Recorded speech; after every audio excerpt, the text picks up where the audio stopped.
Hola, muy buenas tardes o buenos días, dependiendo de donde estés cada uno conectados a este webinar.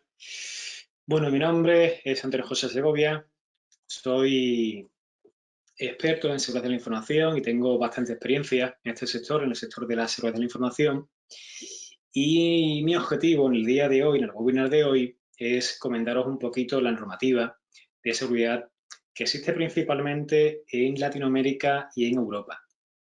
No obstante, a nivel personal, mi objetivo es que toda la experiencia que tengo, toda la experiencia que he adquirido a lo largo de los años, que ya son más de 10 años, son ya casi 15 años trabajando en el sector, en este sector de la seguridad de la información, mi objetivo personal es que poder compartir con vosotros un poco esta experiencia que he tenido o que he adquirido con el transcurso de los años, compartir un poco esa experiencia con vosotros para que podáis aprender algo nuevo o que conozcáis normativas que os pueden aplicar en vuestros países. Bueno, la idea es tratar un poco los temas que veis en pantalla. Voy a centrarme principalmente en normativa latinoamericana y normativa también europea. Vais a ver que al final todo tiene una base común, que ya os diré un poquito más adelante cuál es esa base común que tienen todas las normativas. Y por último, también voy a tratar de enlazar todo esto con un tema muy actual que nos ocupa a todos, que es el COVID-19. El COVID-19 que está causando tantos problemas a nivel nacional de cada país y también a nivel internacional. Y pues también hay algunas normativas que yo considero que nos podrían ayudar a trabajar contra este problema que tenemos en todo el mundo.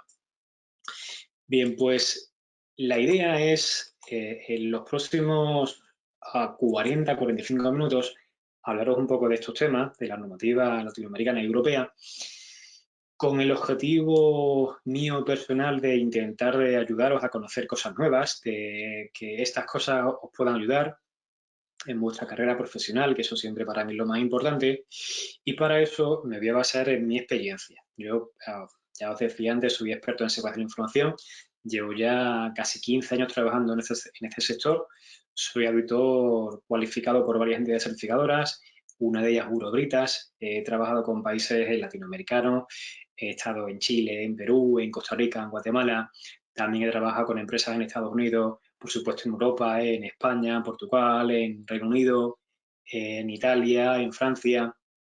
Entonces, bueno, tengo una experiencia internacional creo que bastante amplia y pues con esta base espero que os pueda ayudar a aprender en el día de hoy algo nuevo.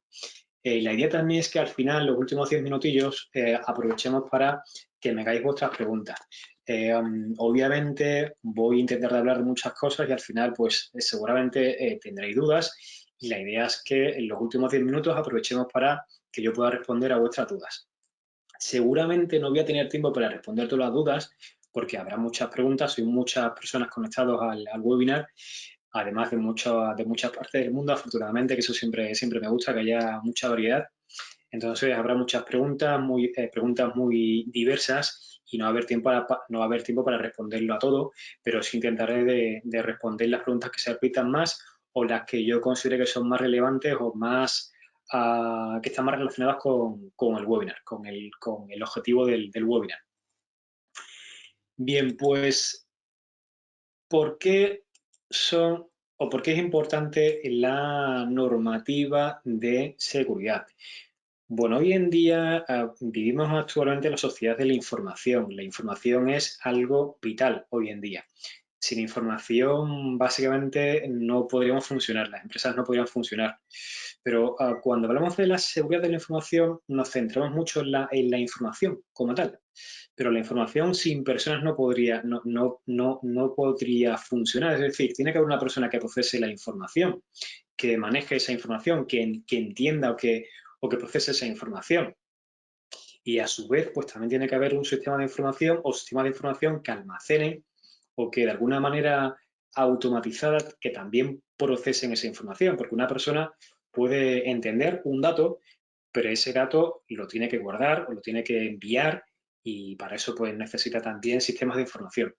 Entonces, obviamente, cuando hablamos de seguridad de la información es un punto bastante importante, es el elemento o es uno de los elementos más importantes, pero esa información depende también de personas y depende también de sistemas de información.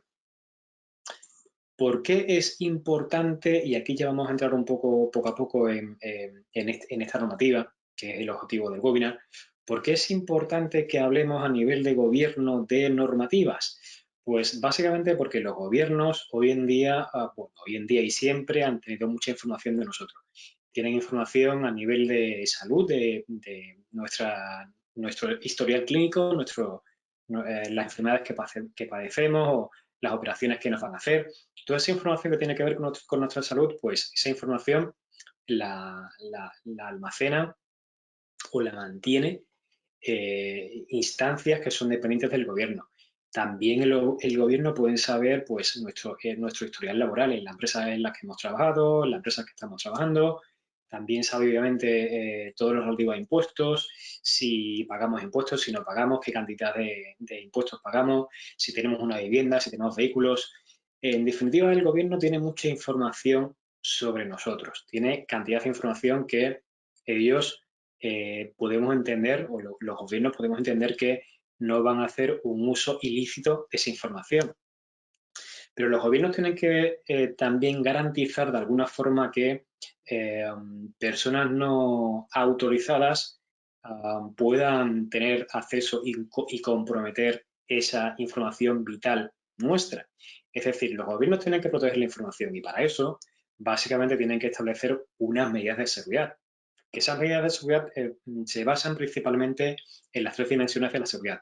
En la confidencialidad, es decir, los datos de una persona, ya sea de su salud, del empleo, de impuestos, de vivienda, de vehículos, de lo que sea, pues solamente puede hacer el interesado. De esa forma, si yo quiero acceder a los datos de empleo de otra persona, pues no puedo acceder porque esa información es confidencial o hay una restricción de acceso a esa información. Obviamente también es importante la integridad, porque si yo, por ejemplo, tengo 3 viviendas y altero la información que tiene el gobierno de mí de forma que solamente le aparezca que tengo una, pues obviamente los impuestos que voy a pagar van a ser menos porque al gobierno le va a parecer que tengo menos bienes. Entonces, pues eso pues también es importante que el gobierno pueda garantizar la integridad de la información. Y por supuesto también la información tiene que estar disponible. Es decir, si yo, por ejemplo, tengo un historial médico con toda la información de enfermedades que he podido tener en el pasado o de tratamientos que me han podido hacer, pues esa información, si me van a hacer una operación en el futuro, pues esa información, el médico o quien tenga que procesar esa información tiene que tener acceso a esa información y tiene que estar disponible, con lo cual, pues esa es otra dimensión de seguridad fundamental a la hora de proteger nuestros datos. Entonces, si un gobierno no establece unas medidas de seguridad básicas para proteger la información, en este caso nuestra información, pues seguramente pueda haber accesos no autorizados o pueda haber fallos de integridad o pueda haber fallos de disponibilidad. Entonces, es muy importante que el gobierno nacional, a nivel nacional, establezca unas reglas para el tratamiento o para definir qué se puede hacer y qué no se puede, o qué no se puede hacer con respecto a la información. Yo os voy a poner un ejemplo personal que me ha ocurrido a mí hace poco. Os voy a poner un ejemplo personal de un correo que recibí la semana pasada, el viernes pasado concretamente, un correo de una persona que me escribía en inglés y me comentaba que en ese correo me daba 24 horas para que supuestamente había accedido a mi cámara, la cámara de mi ordenador, supuestamente había accedido a la cámara de mi ordenador y me había grabado. Entonces me amenazaba con difundir imágenes mías a todos mis contactos y en 24 horas no le ingresaba a $2.000 en una cuenta de Bitcoin. Entonces, obviamente, pues no le contesté el correo, obviamente no le pagué, no accedí a su amenaza, porque sabía que era algo irreal.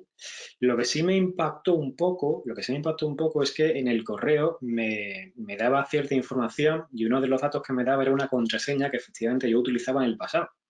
Eso fue lo que más me llamó la atención. Y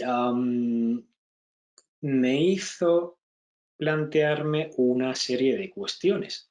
Por ejemplo, si yo denuncio esto, primero, ¿dónde lo puedo denunciar? O sea, necesito un lugar donde pueda denunciar esto. Y segundo, si lo denuncio, ¿hay una ley o hay algo que me proteja y que castigue a esta persona que está intentando de robar o está intentando de sacarme $2.000?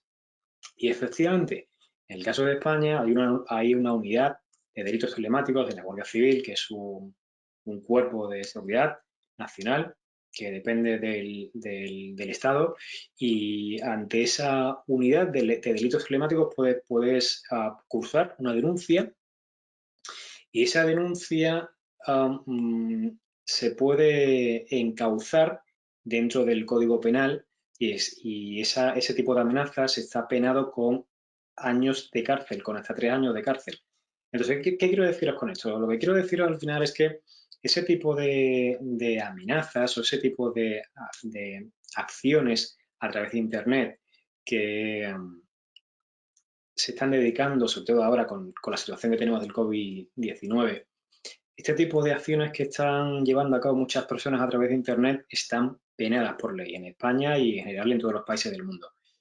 Y estas leyes que existen pueden meter en la cárcel a estas personas que piensan que pueden hacer cualquier cosa con nuestros datos. Entonces, mi recomendación siempre es que si recibís un correo de este tipo, nunca contestéis y en el caso, en el país en que os encontréis, seguramente va a haber una entidad que se va a encargar de perseguir este tipo de delitos, que es un delito que está en el Código Penal de la mayoría de los países del mundo. Y eso al final va a implicar pues, que esta persona, pues si lo detienen, pues que la próxima vez que esté delante de un ordenador piense un poco más qué es lo que puede hacer y qué es lo que no puede hacer con el ordenador y qué puede hacer con los datos de los demás. Entonces, bueno, volviendo a la temática, volviendo al webinar, ya sabéis que este tipo de normativas, pues si no existiesen, pues Internet sería una selva, sería el lejano oeste. Tiene que haber un sheriff que regule un poco qué se puede hacer, qué está bien y qué está mal.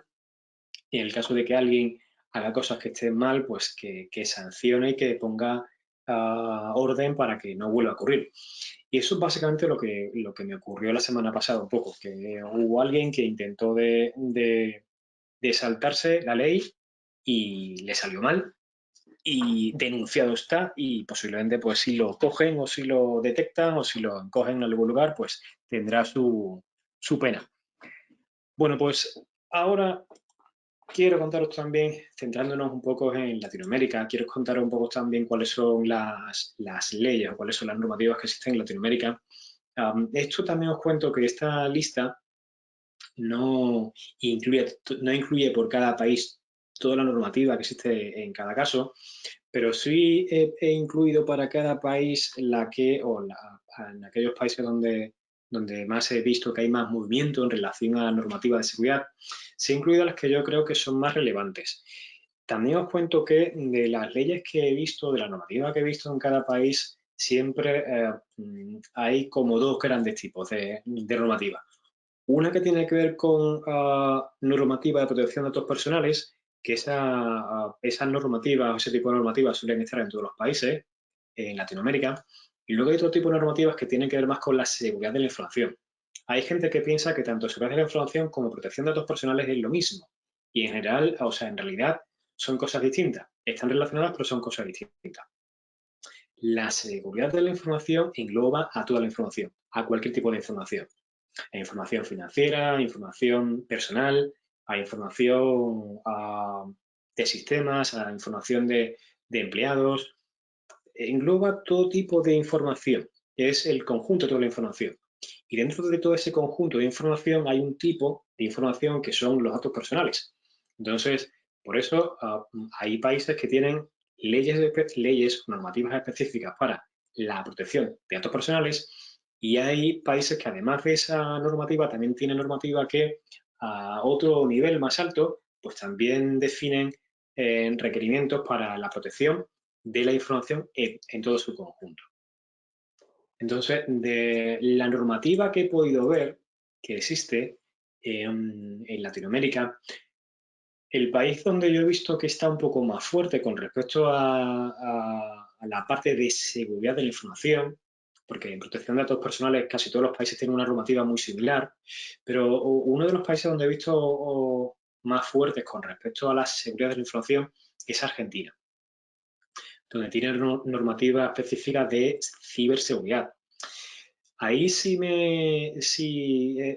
normativa de ciberseguridad me llama más la atención y tiene un poco más de peso, porque ciberseguridad habla de no solamente de protección de la información como tal, sino también me indica que va a un nivel un poco más técnico.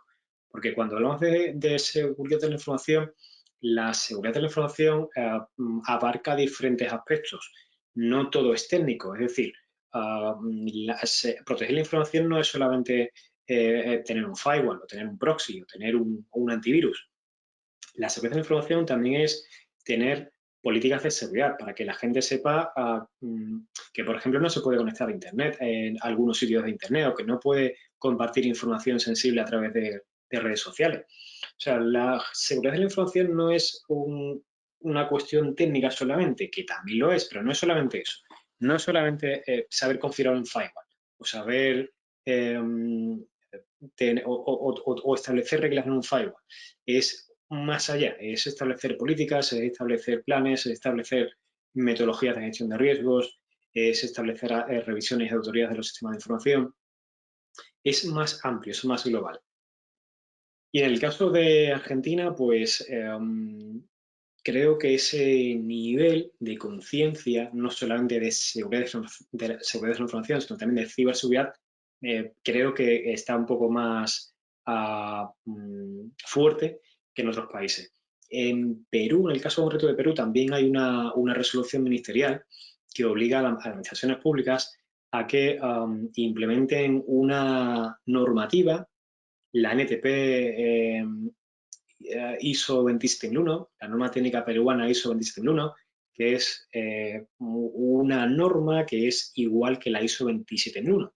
La ISO 27001, para aquellos que no lo sepáis, es un estándar internacional que define una serie de requerimientos para definir un sistema de gestión de seguridad de la información. Que ahora un poco más adelante os explicaré un poco qué es esto de un sistema de gestión de seguridad de la información. Pero Perú también va un paso más allá, digamos, con respecto a la normativa que se define para proteger la información, porque directamente se basa en un estándar, que es la ISO 27001. Y ese estándar, pues ya os digo, tiene que ver un poco bueno, un poco, tiene que establecer una serie de requerimientos para definir un sistema de gestión de seguridad de la información, que eso pues es algo bastante también importante. Colombia también tiene algo similar, aunque Colombia no usa directamente una normativa como la que se utiliza en Perú, pero también se habla de un modelo de seguridad, se habla de un sistema de gestión de seguridad, y eso pues también es importante. El resto de países están desarrollando o tienen desarrollada cierta normativa, pero creo que están en otro nivel. Y eso no significa que esté peor que Perú y Argentina. Significa que todavía tienen que dar algunos pasos a nivel de gobierno, porque a nivel de empresas, casi todas las empresas hoy en día son ya conscientes de cuáles son los riesgos a los que están expuestos. Y hablo de empresas de cualquier sector y de cualquier país del mundo. En general, las empresas suelen ser conscientes de eh, la importancia de la información. Y eso se comprueba porque yo he habitado ya empresas de todo el mundo que tenían certificado, que querían certificar la ISO 27, que la ISO 27, ya sabéis, es un estándar para la gestión de la salud de la información, independientemente de lo que diga el gobierno. Entonces, esa conciencia a nivel mundial, desde las empresas, yo creo que actualmente, hoy en día, es bastante buena. Lo que sí falta es, a nivel de gobierno, en algunos países, que sean más conscientes de la importancia de los datos. No solamente de los datos de personas, sino también de los datos de lo que veíamos antes, de la información como tal, la importancia que tiene la información como tal, dónde se guarda esa información, cómo se puede transferir esa información a otras partes del mundo.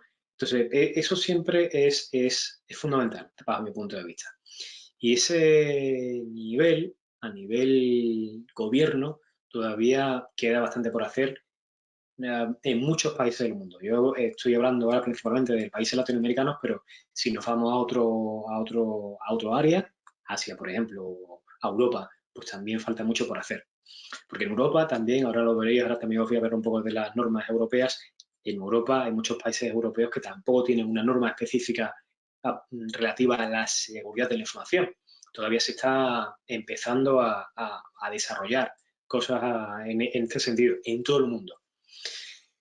Bien, pues ahora sí os voy a mostrar cuáles son las normativas más importantes a nivel europeo. Yo la que mejor conozco en Europa es la de España, porque yo resido en España. Y en España tenemos el Esquema Nacional de Seguridad. Se suele conocer como ENS porque son las iniciales de Esquema Nacional de Seguridad. Este ENS una normativa que aplica, al principio empezó aplicando a administraciones públicas, pero actualmente aplica a administraciones públicas y a proveedores de administraciones públicas, del ámbito de la administración electrónica. Entonces, este esquema nacional de seguridad es muy similar a una ISO 27001.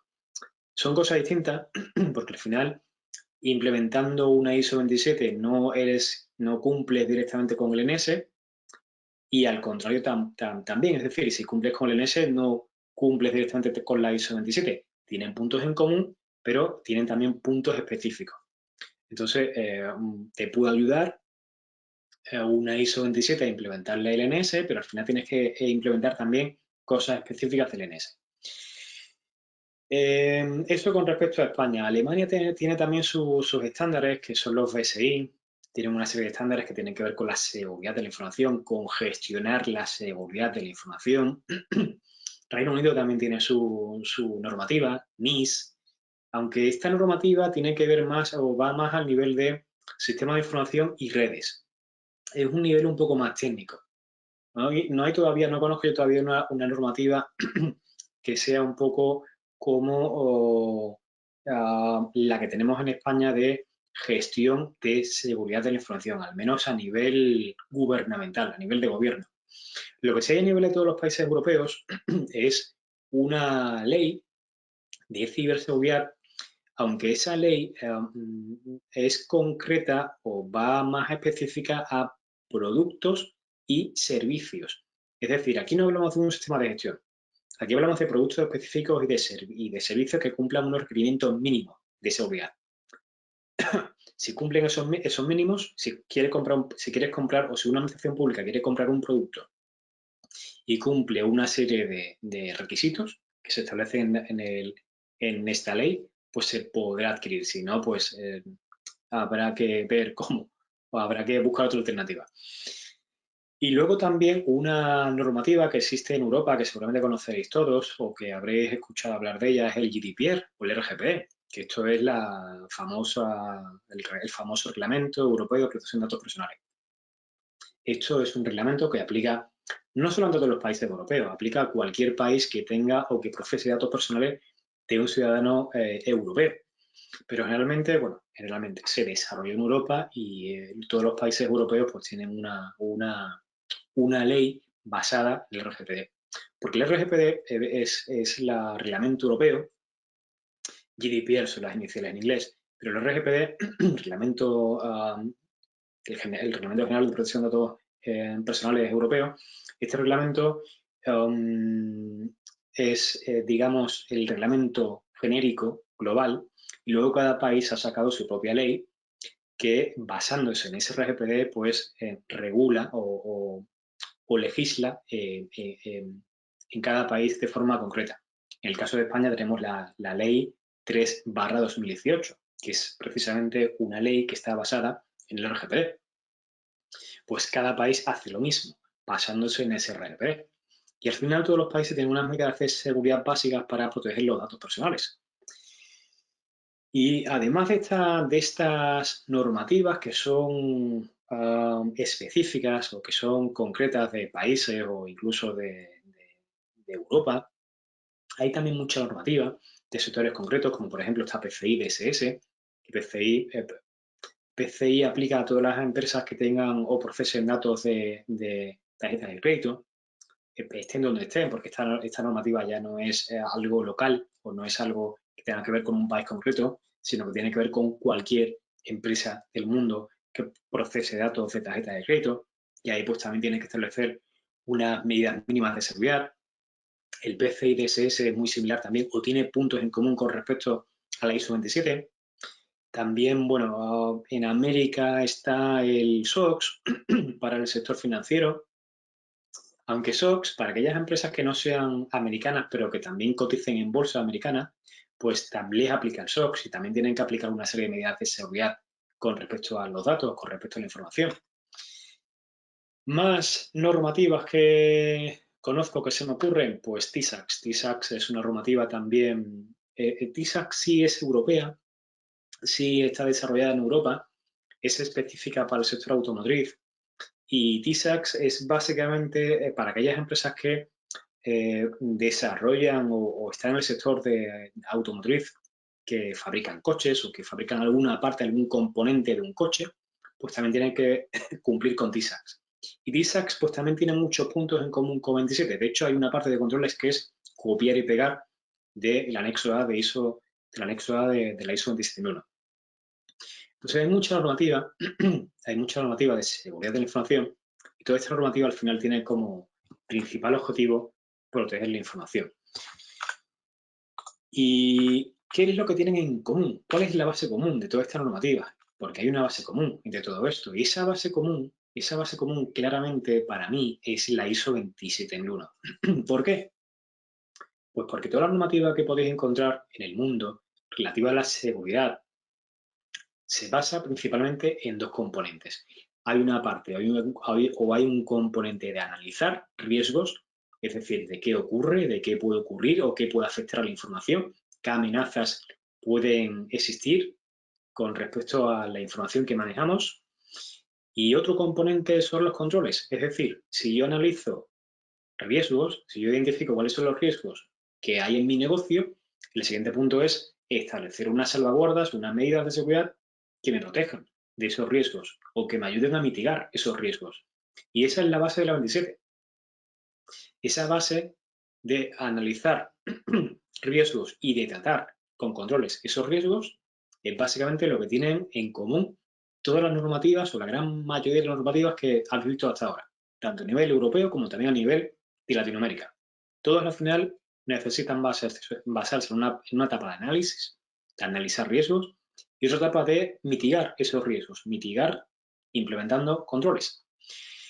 Cada normativa tiene su forma de mitigar esos riesgos, porque cada normativa tiene sus controles. En el caso de España, pues el NS tiene controles específicos que son concretos para la administración pública española. Y la ventaja de la 27 es que los controles que tiene la ISO 27 son controles genéricos, son controles globales que aplican a cualquier sector, a cualquier compañía, a cualquier tipo de empresa del mundo. O sea, estamos hablando de que el anexo A de la ISO 27001 tiene 114 controles que pueden aplicar cualquier entidad, cualquier empresa que se preocupe por la información. Y hay gente que piensa que la ISO 27001 tiene que ver solamente o que tiene controles solamente que son controles técnicos, controles de red, controles de firewall, controles de proxy. Y es cierto que una parte de los controles son técnicos, porque al final ya sabéis que la seguridad de la información, una parte es pues una parte técnica, pero el 27001 también tiene controles de cumplimiento legal. Tiene controles de recursos humanos para controlar qué personas pueden trabajar con nosotros o formar a las personas o que haya un proceso para contratar y seleccionar a las personas que van a trabajar con nosotros. Hay también controles de gestión de proveedores externos. Es decir, no podemos trabajar con cualquiera. Tendremos que establecer unos principios básicos para poder contratar a un proveedor que me dé unas garantías mínimas de seguridad. Y también tendré que proteger la información que voy a compartir con ese proveedor a través de NDAs, a través de acuerdos de nivel de servicio, o sea, a través de, a través de acuerdos de confidencialidad, además también de acuerdos de nivel de servicio. No es lo mismo un acuerdo de confidencialidad que un acuerdo de nivel de servicio. El acuerdo de confidencialidad me estoy comprometiendo a guardar secreto profesional de la información que me proporciona mi cliente, y el acuerdo de nivel de servicio, pues establezco una serie de márgenes con respecto al servicio que estoy proporcionando y me comprometo a que el servicio que voy a proporcionar esté dentro de esos márgenes. Si me salgo, pues tendré que, o me podrán penalizar, porque no estoy dentro de esos márgenes a los que me he comprometido con mi cliente. Entonces, al final, pues hay muchas medidas, son 114 controles. Podríamos estar una semana entera hablando de esos controles, pero esos controles pueden aplicar a cualquier sector, y esos controles pueden ser la base para que podáis cumplir con otra normativa que sea más específica, por ejemplo, de vuestro país.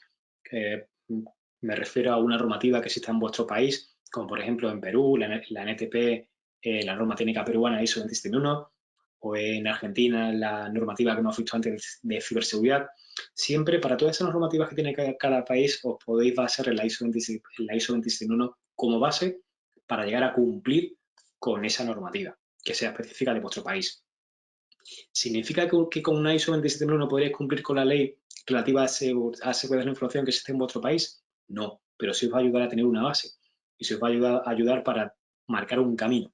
Porque al final lo que sí tendréis que cumplir es cada requerimiento específico, por supuesto, leeros la normativa de vuestro país, y tendréis que cumplir cada requerimiento específico que exista en vuestro país. Pero seguro que la base la vais a tener con la ISO 27. Entonces siempre os podéis apoyar en la base de la ISO 26001, definiendo el sistema de gestión de seguridad de la información. Bien, más cosas importantes. Y esto ya entramos en la recta final, y después de esto entraremos en la sesión de preguntas y respuestas. Estos días ha habido gente que me ha preguntado cómo las normas ISO nos pueden ayudar para luchar contra el COVID-19, contra el coronavirus, contra la famosa pandemia que estamos sufriendo en todos los países del mundo. Bueno, pues hay normativa que nos puede ayudar. Obviamente, esta normativa no nos va a ayudar a eliminar el virus, sí nos puede ayudar a prevenir, y eso es fundamental. Es decir, yo estoy completamente seguro, soy de los que piensan que esto va a volver a ocurrir, que una pandemia como la que estamos sufriendo ahora, pues cuando pasen otros años, X años, volverá a haber otra. Y para la siguiente tenemos que estar preparados. Ya hubo una pandemia hace, pues, 5 o 6 años con el virus, el SARS. No fue tan dramática y no fue tan extensiva como la que estamos sufriendo ahora, pero también fue un virus que se difundió por todo el mundo. Y ya hubo gente, como por ejemplo Bill Gates, que alertó de lo que podía ocurrir, también cuando ocurrió lo del ébola. Entonces, esto seguramente va a volver a ocurrir, porque las pandemias, esto no es la primera vez que pasa a nivel mundial, no es la primera vez que tenemos una pandemia y no será la última, y hay que estar prevenidos. En esa prevención hay estándares que nos ayudan por lo menos a tener esa visión de prevención. La ISO 27001 ya sabéis que nos ayuda a identificar riesgos y nos ayuda a tratar esos riesgos. Entonces, esa tarea de identificar lo que puede ocurrir y qué voy a hacer en el caso de que ocurra, nos va a ayudar a prevenir una futura pandemia. De todas formas, yo aquí quiero destacar dos estándares, no es la 27, pero sí es la 22 y la 32.000, que ahora os voy a contar por qué. Esos estándares podéis descargaros desde la página oficial de ISO.org. Podéis tener acceso a esos estándares. He dicho que os lo podéis descargar, es incorrecto, es parcialmente incorrecto. No lo podéis descargar, pero sí podéis acceder a estos estándares. ISO.org recientemente ha decidido publicar estos estándares para que lo podáis ver de forma gratuita. Normalmente los estándares ISO, todos, para que lo podáis descargar tenéis que pagar. Pero dada la situación en la que estamos a nivel mundial, ISO.org ha decidido hacer público algunos estándares, aquellos que tienen más relación con la protección contra el COVID. Y hay una gran lista que podéis ver en esa dirección que veis en pantalla y podéis ver todos los estándares que ha decidido ISO.org publicar. Y de todos esos estándares, a mí los que más me interesan y los que más relación tienen con lo que estamos hablando hoy es la ISO 22301 y la ISO 32000.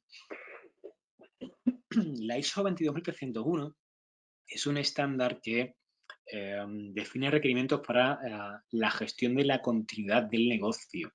Es decir, si hay una interrupción del negocio, por lo que sea, por los motivos que sean, pues tengo que estar preparado para que el negocio siga funcionando. Y eso es claramente un escenario que hoy en día está sufriendo, pues, si no todas las empresas del mundo, la gran mayoría. Es decir, hoy en día, pues muchas empresas están mandando a hacer teletrabajo a sus empleados. Hay empresas que lo hacen porque ya tenían un plan de continuidad y hay otras empresas que lo hacen porque no tienen otra manera de trabajar. Entonces, las empresas que tenían un plan de continuidad y tenían un sistema de gestión de controlar el negocio, pues lo están haciendo seguramente de forma más eficiente que empresas que lo están haciendo porque sí, porque no hay otra forma de trabajar. Y aquí también os voy a poner un ejemplo. A mí me ha ocurrido hace poco que he tenido que hacer una operación con mi banco. Esa operación tenía que hacerla a nivel físico, tenía que ir a la oficina, pero obviamente pues no podía ir a la oficina porque estaba todo cerrado. Entonces, la persona del banco que me gestionaba o que me iba a hacer esta gestión me comentaba que estaba haciendo teletrabajo, pero que su libreta en la que tenía todos los datos de mi operación se la había dejado en la oficina. Entonces, vale, sí, tiene un teletrabajo, está haciendo teletrabajo, el negocio sigue funcionando, pero no está funcionando bien, porque esa continuidad me está limitando el funcionamiento del negocio. Estoy completamente seguro que esta empresa o este banco, si hubiera tenido un plan de continuidad del negocio, hubiera hecho pruebas planificadas de esos planes de continuidad del negocio, esta situación tan sencilla la podría haber prevenido. Porque precisamente una de las cosas que tienes que hacer en controlar el negocio es probar. O sea, defines cuáles son los diferentes escenarios que te pueden provocar una interrupción del negocio y cada uno de esos escenarios los pruebas. O sea, te pones en un escenario y te pones a pensar cuáles son las cosas que pueden ocurrir y cómo tienes que actuar. Entonces, al final, se trata de prevenir, de adelantarse a la jugada. Y eso es lo que, en mi opinión, el banco con el que yo trabajo habitualmente, pues no tenía en marcha, no tenía bien definido. Eso con respecto a la 22301, que ya os digo, podéis tener acceso a ese estándar en la dirección que veis en pantalla. Además, hay otro estándar también muy interesante, que también lo podéis ver, es en la página de ISO.org, en esa dirección que os dejo, es la ISO 31000. La ISO 31000 básicamente es un código de buenas prácticas, es un código de buenas prácticas para que podáis desarrollar una metodología de gestión de riesgos de cualquier tipo. Es decir, hasta este momento siempre os he hablado de seguridad de la información, de riesgos de seguridad de la información, es decir, de riesgos que afectan exclusivamente a la información. Pero la ISO 31000 va a un paso más allá. La ISO 31000 es para riesgos de cualquier tipo. Hay riesgos de información, hay riesgos financieros, hay riesgos ambientales, hay riesgos de salud. Pues todos esos riesgos al final entran dentro del paraguas de la ISO 31000. Este estándar, la ISO 31000, no se puede certificar porque es una guía de buenas prácticas, es simplemente una ayuda para que puedas desarrollar tu propia metodología para gestionar riesgos de cualquier tipo. Y ese estándar, ya os digo, lo podéis ver de forma totalmente gratuita en la página de ISO.org. Os digo, daros prisa porque esta situación de que podáis acceder a estos estándares de manera gratuita va a ser temporal, porque estos estándares habitualmente cuestan dinero, además cuestan pues 200, 300 dólares, o sea, no son estándares baratos. Entonces podéis aprovechar este momento para ver esos estándares. También hay otros estándares que tienen que ver con el desarrollo de productos sanitarios, por ejemplo, respiradores. Hay muchos estándares o hay mucha normativa en relación a cómo se desarrolla un respirador o cómo se fabrica un respirador, y toda esa normativa ISO también está disponible de manera gratuita en la página de ISO.org, en esa dirección que os dejo en pantalla. Otra cuestión importante y otro estándar, mejor dicho, otro estándar que tiene que ver más con la seguridad de la información, aunque este estándar este estándar no está publicado, o sea, no está disponible de manera gratuita en ISO.org, pero sí es un estándar que nos puede interesar, es la ISO 27005. ¿Qué es la ISO 27005? Bueno, pues la ISO 27005 es una prima hermana de la ISO 22000. Lo que pasa es que la 27005 tiene que ver con riesgos de seguridad de la información. Es decir, si al final con los 32.000 podemos desarrollar una metodología de gestión de riesgos de cualquier tipo, con la 27005 podemos desarrollar una metodología de gestión de riesgos específica de seguridad de la información. Entonces, si tenemos una ISO 27001 y queremos desarrollar o queremos implementar un sistema de gestión de seguridad de la información para cumplir con normativas que tenemos en nuestro país relativas a seguridad de la información, lo lógico es que nos basemos en la 27005. Aunque si queremos abarcar mucho más que seguridad de la información, queremos abarcar otros ámbitos, pues a lo mejor sí tiene más sentido que nos basemos en una ISO 32000, que ya os digo, tiene un enfoque un poco más amplio. La pena es que la ISO 27005 pues no está, o sea, os la podéis descargar, pero obviamente tenéis que pagar por ello. No es de libre acceso, como la 32000 y como la ISO 22301, que ya os digo, esta publicación es temporal. Mientras que ocurre esto del COVID-19, pues ISO.org ha puesto también de su parte para ayudar en la guerra contra el COVID-19 y ha hecho ese esfuerzo para publicar estos estándares en su página web. Así que os recomiendo, si estos días tenéis ocasión, os recomiendo que accedáis a esa página oficial de ISO.org y que le echéis un vistacillo tanto a la ISO 22301 como también a la ISO 32000, que seguramente os va a ayudar a conocer cosas importantes, cosas interesantes. Además, ambos estándares se han actualizado. En el caso de la 31000 se actualizó en el 2018, en el caso de la 22301 se actualizó en el 2019, con lo cual os va a venir seguramente muy bien a estar un poco al día en cuestión de normativa. Así que bueno, con esto ya podemos empezar ahora con la sesión de preguntas y respuestas. Ahora sí voy a pasar a responder a todas las preguntas que me digáis. Voy a intentar, vamos a tener unos 10-15 minutillos para eso, para responder a vuestras preguntas. Voy a ver si puedo abrir por aquí preguntas. A ver. Perdón. No tengo el COVID, ¿eh? Toso, pero no tengo el COVID, al menos que yo sepa. A ver, preguntas. Gente de Chile, gente de Perú, gente de Costa Rica. Bueno, bienvenidos. Hola a todos. Bienvenidos ya. Empezamos hace ya casi una hora. Desde Ecuador. A ver, preguntas. Necesito que me hagáis preguntas. Bueno, hay gente que está publicando leyes que existen en sus países. Vale, Carol me pregunta, ¿qué es el NS? El NS, Carol, lo comentaba durante una diapositiva anterior.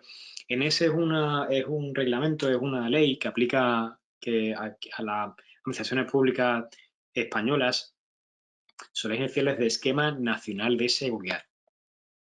Es una normativa muy similar a la ISO 27, pero enfocada, obviamente, al sector de las administraciones públicas españolas en el ámbito de la administración electrónica. Más preguntas. Vale, José me pregunta lo siguiente. No voy a dar los apellidos por seguridad de la información, por confidencialidad, pero José me pregunta, en general, ¿qué recomendaciones puedes darnos para implementar un SGSI en una empresa o institución? Bueno, recomendaciones. Pues, a ver, el primer paso que tienes que dar es descargarte el estándar. O esa es mi recomendación. Siempre y cuando quieras implementar el estándar con recursos propios, que se puede. Es decir, cualquier empresa puede implementar con recursos propios la ISO 27001. Eso implica que vas a tener que dedicar recursos, es decir, tienes que dedicar tiempo. El tiempo siempre, tiempo que dedicas a un proyecto significa también, pues, dinero, costes. Eso también lo tienes que contemplar. Pero puedes hacerlo, puedes implementar una ISO 27 con recursos propios. Para eso necesitas el estándar y para eso también vas a necesitar formación. Vas a encontrar muchísimas entidades a nivel nacional en tu país y a nivel internacional, tanto en español como en otros idiomas, para formarte y para saber cómo implementar un sistema de gestión de seguridad de la información. Dicho esto, también puedes apoyarte en una empresa consultora, un experto que te ayude a implementar el estándar. Lo que pasa es que eso, obviamente, pues también tiene un coste. Nadie trabaja gratis. Y los consultores, pues obviamente, te van a cobrar, si tienen que desplazarse, pues te van a cobrar desplazamiento. Si tienen que generar documentos que puedes generar tú, pues también te van a cobrar esa parte, pero te lo van a hacer sabiendo, es decir, van a ir directamente al grano. Entonces, al final todo tiene sus ventajas y sus desventajas, pero mi recomendación es que si te ves con fuerza y te ves con ganas, que lo hagas tú mismo. Y para eso te puedes basar, pues puedes seguir directamente el estándar y también te puedes formar con todos los cursos que hay en Internet y yo creo que podías hacerlo a nivel local, sin necesidad de contar con recursos externos. Siempre y cuando hablemos de una implementación sencilla, es decir, para un entorno reducido, una empresa pequeñita que aplica a pocas personas. Si hablamos de otro entorno, ahí sí a lo mejor tiene más sentido que te bases o que te apoyes en otra empresa externa especializada en este tipo de proyectos. Pero si no, yo creo que lo puedes hacer perfectamente, con recursos propios. Más preguntas. Oscar Leandro me pregunta lo siguiente. ¿Cuál crees que podría ser la mejor estrategia para integrar los sistemas de gestión con el fin de dar cumplimiento y gestionar la seguridad de la información de manera adecuada? Bueno, hay una norma internacional que es el PAS 99, repito, PAS 99, que este estándar lo que hace o lo que intenta hacer es unir todos los sistemas de gestión. No es todavía un estándar ISO, pero yo creo que con el tiempo se convertirá en un estándar ISO. Pero el PAS 99 lo que define son requerimientos comunes para todos los sistemas de gestión. De esta forma puedes tener un sistema integrado con todos los sistemas de gestión. Ya sabes que todos los sistemas de gestión tienen una parte en común, que es el anexo SL, tiene una estructura común, que es la misma para todos los estándares, y luego cada estándar pues, tiene requerimientos específicos. En el caso de la 27, pues tiene la gestión de riesgos de seguridad de la información y los controles. Eso es específico de la 27. En 22, pues tienes la parte del VIA, tienes la parte de el análisis de impacto en el negocio, que es el VIA, tienes la parte de recuperación ante desastres, tienes la parte de continuidad y esa parte pues también es específica de la 22. Entonces al final cada estándar tiene sus cuestiones específicas, pero todos tienen una parte común, que es la parte del sistema de gestión, la parte del anexo SL. Y la idea sería pues empezar con esa parte común, la parte del anexo SL, y luego pues ir a punto para cada estándar con los puntos específicos de cada estándar. Y en este proceso pues te puedes ayudar en el PAS 99. Más preguntas, más preguntas. Liana me pregunta lo siguiente. ¿Hay empresas que ya han estado preveyendo riesgos en esta coyuntura pandémica? Te cuento mi opinión, Liana. A ver, esto de los planes de continuidad del negocio, que ya sabes que este es el estándar, uno de los estándares que están disponibles de forma gratuita en la página de ISO.org. Ya se puso de moda, esto del plan de continuidad de negocio, ya se puso de moda cuando ocurrió el otro virus que sufrimos a nivel mundial con el SARS, la gripe esta que se originó en México. Ya cuando ocurrió eso ya empezó a haber mucha conciencia con respecto a los planes de continuidad. Es decir, ¿qué pasa si se contagia a un empleado? ¿Qué pasa si se contagian todos? ¿Qué hacemos? ¿Cómo trabajamos? En ese momento ya hubo cierta conciencia, pero a la vista está que faltó todavía mucha conciencia, porque hoy en día, y os ponía el ejemplo mío personal de mi banco con el que yo trabajo, pues estaban teletrabajando, pero se habían dejado datos importantes en la oficina. Entonces eso no es para mí ejecutar de forma adecuada un plan de continuidad de negocio. o algo falla ahí. Entonces, ¿hubo previsión de que volviera a ocurrir esto? Sí, pero yo creo que ha faltado algo ahí, en el camino. Ha faltado a lo mejor. Yo creo que conciencia sí existía o sí había gente dentro de las empresas que pensaban que esto podía ocurrir, pero esto al final implica mantener sistemas, implica mantener procedimientos, implica mantener planes, implica dedicar tiempo, eso siempre implica dinero. Y las empresas, pues ya sabes que muchas veces se dedican o invierten en el día a día o se centran en el día a día. Y a lo mejor eso es lo que ha fallado. Esa previsión existía, pero no ha habido los suficientes recursos, los recursos que eran necesarios para estar preparados para este momento. Más preguntas, más preguntas. Fabiana me pregunta lo siguiente. Buenas tardes desde Bolivia. Para una universidad que tiene la ISO 9001 certificada, ¿puedo trabajar con implementar un plan de emergencias que responda a riesgos ya trabajados? Pues, Fabiana, no sé si he entendido bien tu pregunta, pero ten en cuenta que la ISO 9001 tiene que ver con la gestión de la calidad, no tiene que ver con, sí se habla de riesgos, pero no al nivel de riesgos de seguridad de la información, ni tampoco habla de la continuidad de negocio.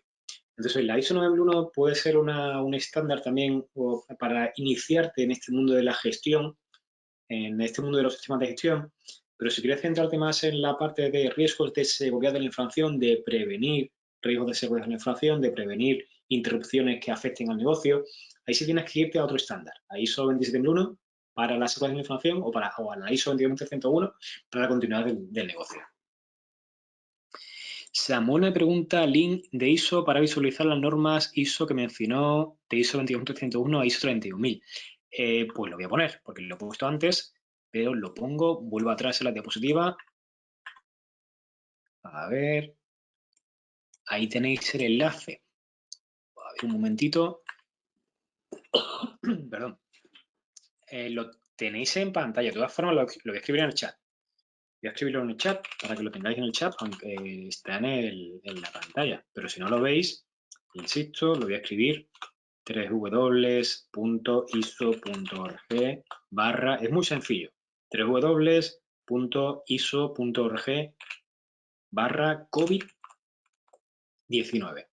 En esa dirección tenéis acceso, a ver si lo puedo mandar para que lo veáis todos, enviar a grupo, enviar a todos, ahí deberéis de verlo. En esa dirección tenéis el acceso a todos los estándares que ISO.org piensa que pueden ayudar a la lucha contra el COVID, y entre todos esos estándares yo he destacado pues los que más relación tienen con el webinar de hoy, que son la ISO 32000, que ya sabéis que es una metodología, o sea, es una buena práctica para el desarrollo de una metodología de gestión de riesgos, y la ISO 22301, que es un estándar para un sistema de gestión de continuidad del negocio. Más preguntas, más preguntas, más preguntas, más preguntas. Vale, Ellen me pregunta cuál es la última versión de la norma ISO 22301. La última versión, Ellen, es la versión del 2019, que es precisamente la que está publicada en iso.org, en la dirección que os he proporcionado antes. Amadeo me pregunta, ¿existe algún tratado internacional en materia de ciberseguridad? Es muy complicado, es complejo, Amadeo. O sea, no hay leyes internacionales, sí hay leyes que pueden aplicar de la misma magnitud, digamos, a diferentes países. Por ejemplo, en el ámbito europeo tenemos el RGPD. Hay una normativa global, que es el RGPD, y luego cada país legisla con la base de ese RGPD. ¿Hay alguna normativa relativa a ciberseguridad que aplique a todo el mundo?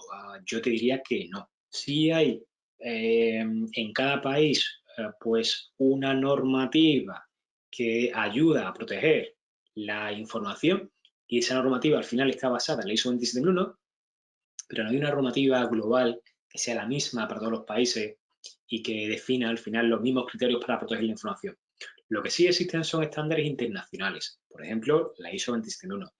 Y al final todos los países, o la gran mayoría, se basan cuando van a desarrollar una normativa local, no reinventan la rueda. O sea, miran qué es lo que hay es una normativa de seguridad, que es la ISO 27001, pues se basan en esa normativa para crear su propia normativa local. Y eso es lo que sí existe a nivel internacional, normativa ISO. Por cierto, hay otra normativa también, que es la ISO 27032, que es una normativa específica de ciberseguridad. Es una guía de buenas prácticas para la ciberseguridad. Esa normativa la podéis encontrar en iso.org, pero si querer acceso a ella, la tenéis que pagar. No está disponible de forma gratuita como si lo están las normas que os he mostrado antes. Más preguntas. Voy a responder a 2 preguntas más y lo dejamos aquí.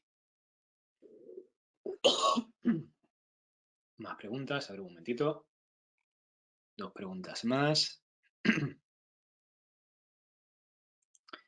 Miriam me pregunta, ¿qué controles se generarían sobre el teletrabajo? Bueno, el teletrabajo, en el caso de la ISO 27001, en el anexo A, hay un control específico que es el 622, que habla precisamente del teletrabajo. Es decir, este estándar, la ISO 27001, contempla esa posibilidad de que se pueda hacer teletrabajo. Y para eso, pues, hay que definir una serie de políticas, porque ten en cuenta que si haces teletrabajo, te llevas tu oficina, tu puesto de trabajo a tu vivienda, a tu casa, a tu hogar. Y ahí pues tienes que establecer medidas de seguridad, sobre todo físicas, de quién puede acceder a tu puesto de trabajo, que no compartes información que pueda haber otras personas que viven contigo en tu vivienda. Entonces, pues ahí también hay que establecer unas medidas básicas de seguridad para proteger la información, porque tu puesto de trabajo está en tu casa. Eso pues también hay que protegerlo. Más preguntas. La última pregunta. Vale. Patricia me pregunta lo siguiente. ¿Cuál fue el último estándar que mencionaste adicional a la ISO 27001 y la ISO 31000? El estándar que mencioné, que es primo hermano de la ISO 31000, y lo voy a escribir en el foro o en el chat, es ISO 27005. Lo escribo para que lo veáis todos. ISO 27005. Ese estándar es una guía de buenas prácticas que te ayuda a que puedas desarrollar tu propia metodología de gestión de riesgos de seguridad de la información. Por eso es muy similar a la ISO 31000. De hecho, se basa en la estructura de la ISO 31000. Lo que pasa es que la 31000 es para riesgos de cualquier tipo y la ISO 27005 es para riesgos de seguridad de la información. Bueno, aquí esta pregunta me interesa. Ya me he pasado el tiempo a lo mejor, pero hay una pregunta aquí de las últimas que me han hecho que creo que es muy importante. NIS contra ENISA, ¿cuál es mejor? Bueno, son 2 cosas distintas. NIST, N-I-S-T, tiene que ver con normativa americana que aplica a las administraciones públicas norteamericanas, USA, y ENISA es para el entorno europeo. ¿Cuál es mejor? Pues en USA es mejor el NIST y en Europa es ENISA. No obstante, pueden ser complementarios, es decir, hay estándares de la serie 800 NIS que puedes utilizar, son públicos y puedes utilizar perfectamente para implementar o para cumplir con normativa europea. Y lo mismo al contrario, de normativa europea desarrollada por ENISA o depende de ENISA, como por ejemplo la regulación que hemos visto antes de ciberseguridad, que también pueden aplicar o pueden apoyarse en USA para protegerse con respecto a la ciberseguridad. Entonces es complementaria, no es que una sea mejor que la otra, sino que pueden ser complementarias perfectamente. O así lo veo yo. Bueno, pues yo creo que con esto ya lo podemos dejar aquí. Creo que ya hemos llegado al tiempo máximo, al tiempo límite. Espero que os haya resultado interesante. Han sido pues 1 hora prácticamente hablando. Y pues ya sabéis que mi objetivo principal era aportar algo positivo y que os pueda ayudar a mejorar o que os pueda ayudar a aprender cosas nuevas. Espero haber conseguido ese objetivo. Y por supuesto, pues estos webinars se volverán a repetir, volveremos a impartir otro webinar dentro de un tiempo. Creo que dentro de 2 semanas, dentro de un mes. Pero por supuesto en ese webinar pues os espero a todos, estáis invitados y espero que este webinar pues os ayude a eso, a mejorar un poco.